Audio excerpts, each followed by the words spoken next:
Sundance was virtual this year, so of course you bet your ass I attended, and you bet your ass my eyes will probably never be the same after staring at a screen for a majority of the weekend. But you know what? It was worth it. Sundance was such a fantastic experience, and even though most of the movies are pretty divisive, I ended up loving most of them. Some of these are some of the most unique and engaging movies I've seen in the past couple years, so who cares if they're divisive? So with that being said, I'm gonna rank everything I've seen from worst to best. Keep in mind I only want to do the movies that are not on everyone's radar. Ones that people don't really know about yet. The ones that may take a bit to come out. So for that reason, Judas and the Black Messiah won't be on this list because everybody already knows about it. And no matter what I say, everybody's gonna see it when it comes out February 12th. But know that Judas would be pretty high up on my list. It's pretty fantastic. Okay, I saw 18 movies, so let's start ranking them. Let's go!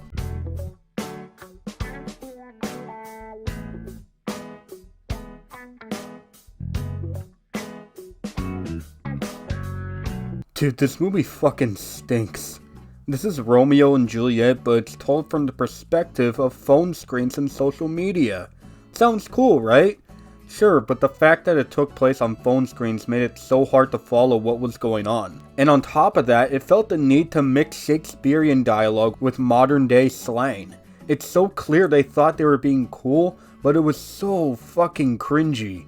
Legit, I can't believe I heard "examine other beauties, examine other booties" in a Shakespeare adaptation.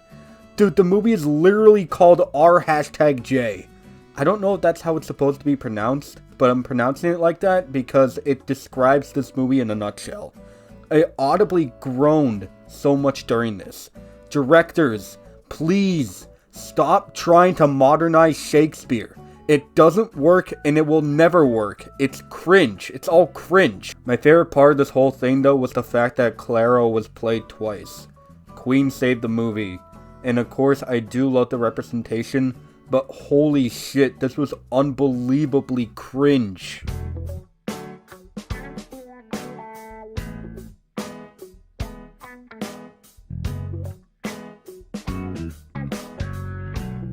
This movie is so frustrating. This is about a boy who drugs his parents and sister and drags them down into an underground bunker and locks them in there, and we just see what this boy does without any restrictions. Fun idea, right? They do nothing fun with it. This is one of the most boring movies I've seen in a long time. With an idea like this, you would think it would have some kind of energy and some kind of tension, but it turns into Yorgos Lanthimos' Home Alone, if Yorgos didn't know what made his movie so great. This is a chore to get through. I already forgot I watched this. Michael C. Hall and Tessa Farmiga saved the movie. They're always charming, but there's literally nothing here. I'm sure you know how this movie's gonna go.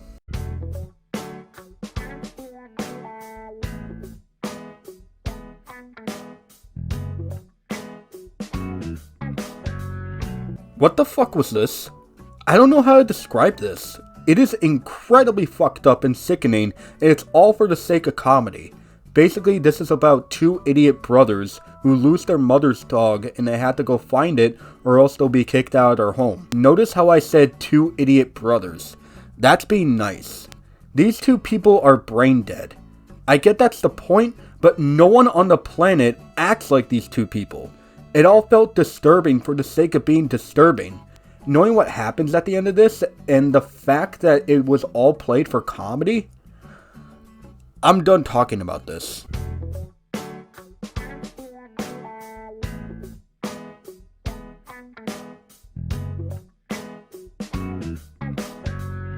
Wild Indian. It's fine. This is about two men who learn how to deal with the fact that they murdered their classmate when they were kids and how they kept it as a secret for so long.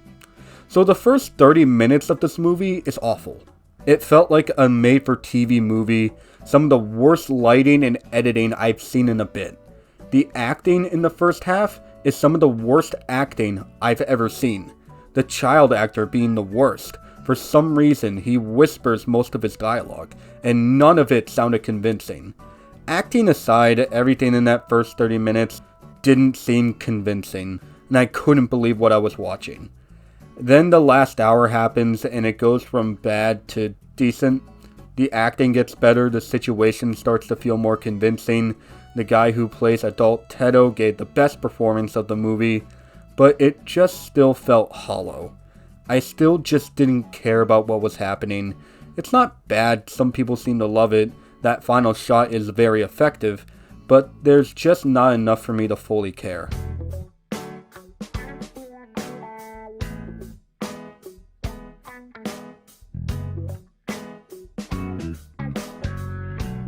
Cryptozoo is weird as fuck, but still unique.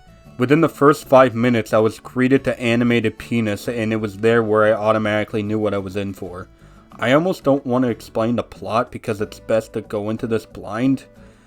It's something else.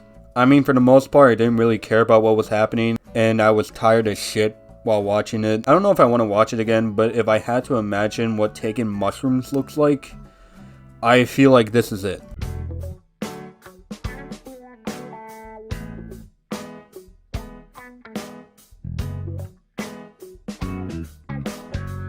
So Knocking is a horror film about a woman who leaves a mental asylum, and when she gets back to her apartment, starts to hear consistent knocking and can't find the source. I kinda dug this. I mean, it's basically every psychological horror movie you've ever seen, but this took twists and turns that I wasn't expecting, and for a movie that's an hour and 18 minutes, it goes by slow.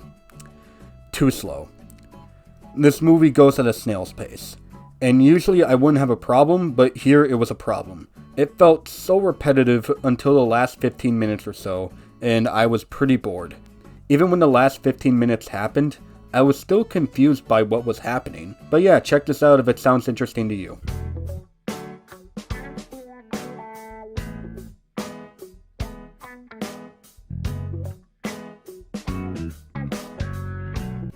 Edgar Wright directed this, so imagine Edgar Wright making a documentary. Sparks Brothers is exactly what you think of. Pretty cool rock doc, but 2.5 hours? Are you kidding me? After a while, Edgar Wright's style just started to become boring and repetitive, and the movie overall started to get repetitive. And all of that could have been avoided if this was much shorter.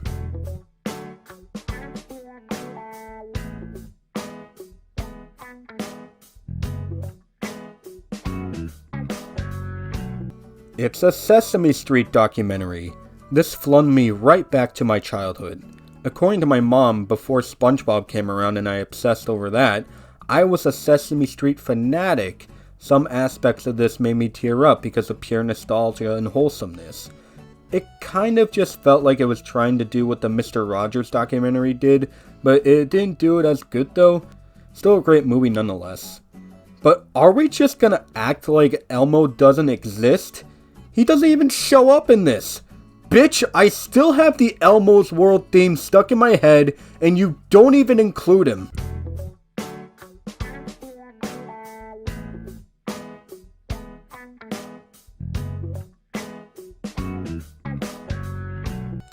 Alright, now we're getting into the movies that I really like. This is about a woman trying to get to a party on the day an asteroid is supposed to hit the Earth, and along the way, meets many different characters. This one was pretty divisive. You absolutely need to have the right sense of humor to enjoy this. And thankfully, I have that humor. This is the type of ridiculousness yet chill nature I strive for in my comedies. Very few scenes are taken seriously, but I wasn't bored for a second. I love Zoe Lister-Jones and her humor, so this worked for me, and the soundtrack absolutely slaps.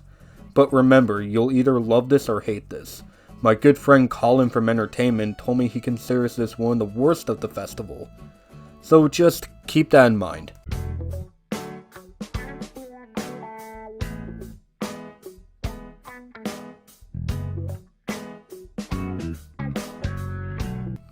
Hey, this movie actually has a trailer that I can use.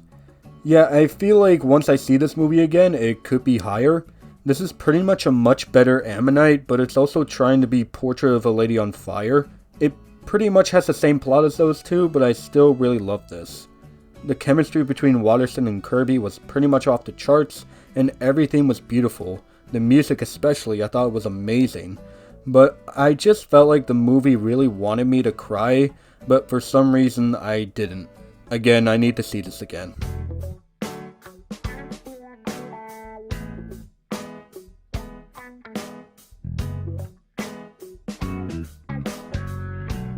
Yeah, Marvelous in the Black Hole is pretty awesome. It tells the story of this young rebellious girl who befriends a magician, and that's all I'll say.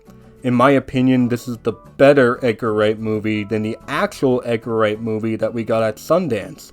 It is so energetic and entertaining, but most of all, adorable. The heart of this movie was everywhere, and you can tell director Kate Zhang really had a passion for this. She worked on Steven Universe, and while it does have a Steven Universe style, this very much feels like its own thing. The music slaps, the dialogue slaps, the editing slaps, but be on the lookout for Maya Sheck. I hope I said that right. She is going to be a star, mark my words. Her performance and character is one of my favorites I've seen all festival. She absolutely brought it to life and made it believable.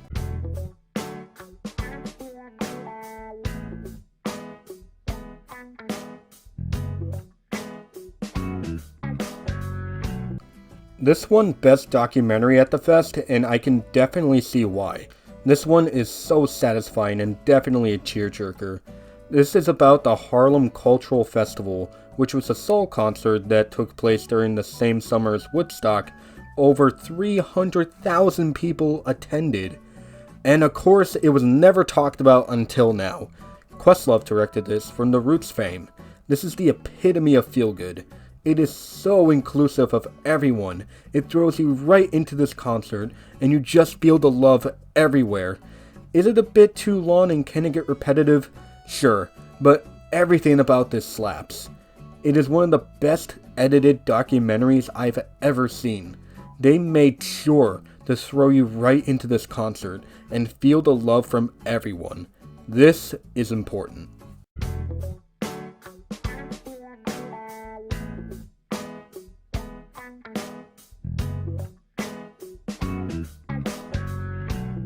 This one was pretty divisive amongst audiences, and I can definitely see why. It's not an easy watch at all, but it definitely wasn't supposed to be. It was very much trying to be as authentic as possible. And sometimes that's a problem, and it was here. These girls very clearly need help. This is a documentary about the lives of these teenage girls in Texas. And that's it. Showing them have fun, but also showing how they're treated in their community. I was engaged, enraged, heartbroken, and sympathetic watching Cusp. And that's what it was trying to do. It's standing up for not only these teenage girls, but teenage girls all over the world, and they do that by giving us their pure perspective. And again, it is too authentic, and understandably for a lot of people, it's a problem. But also remember, these kind of people exist and live lives like these. And for that, we need to come together and show them that there is support out there and there is love and care in the world. It's movies like Cusp that's the very reason why I'm feminist. And this movie should outrage you. I very much wish nothing but the utmost love and the best for these girls. This is very important and probably my favorite documentary of the festival.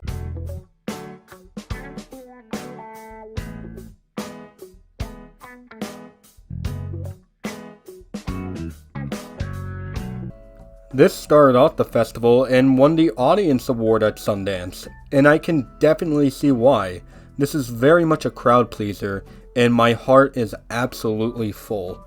Coda is about a girl who comes from a deaf family, where she is the only hearing member of her family, and she later finds her passion for music. Sure, it's cheesy, and you've seen this plot done before, but in so many ways I could relate.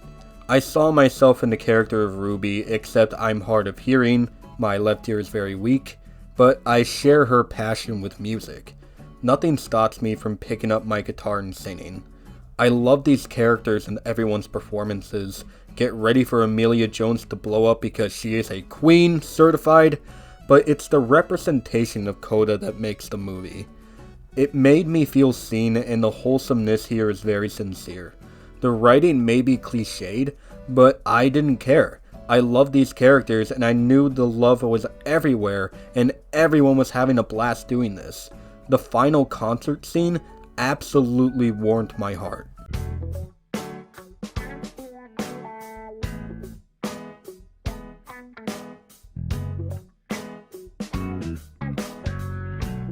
Mass, I think, is the objective best movie of the festival, but I'm never gonna watch this again. The events referenced in the movie is something that's very real and emotionally messes me up. So with Mass, it emotionally messed me up. I won't explain the plot because the plot is a trigger warning. If you want to know, just look it up, but it's probably the most engaging movie of the year so far. Not just of the festival, of the entire year. This movie has 4 of the best performances I've ever seen, with Jason Isaacs and Martha Plimpton being the standouts.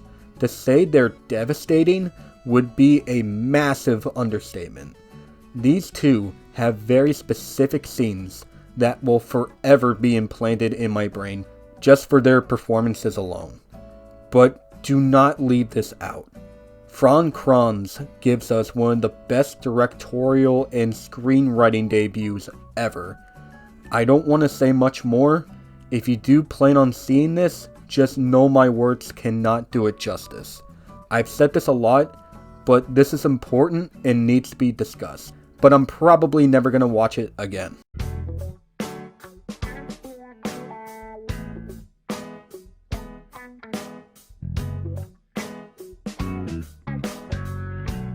Yeah, this is a hot take. This was probably one of the most divisive movies at Sundance, and I really do not understand why. I truly 100% fucking love this movie so much. This is about a woman who gets transported to another world after a storm, and she's taken under the wing of these women who are in the middle of a war, and they train her to be part of their army. Yes, it's very feminist, and yes, I think it's amazing. People called this movie boring, but I didn't think this was boring in the slightest. I loved watching these characters interact. I love their banter. I love how this world looks. I love the sound design. I love these performances. Mia Goth has been killing it lately. And I will always love the girl power. This is 100% girl power, and it's all so satisfying. I cheered during this, guys. Please see the movie and decide for yourself what you think, because I loved it.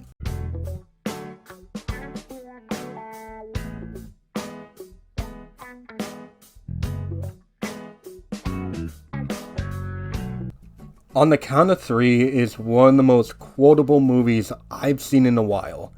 The dialogue here is honestly on point, and the balancing of tones is absolutely perfect.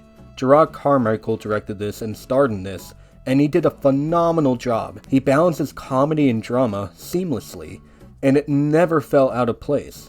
He's one of my favorite up-and-coming comedians, and Christopher Abbott is one of my favorite up-and-coming actors. The chemistry between the two is impeccable, and these performances are unbelievable. Carmichael has perfect comedic timing and does great in the emotional scenes, but Abbott absolutely disappears into this role. One of the best performances all festival. This was meant to spark conversation, and it works perfectly. I can't wait to show this to my friends. Hell, I'm probably gonna watch this a million times.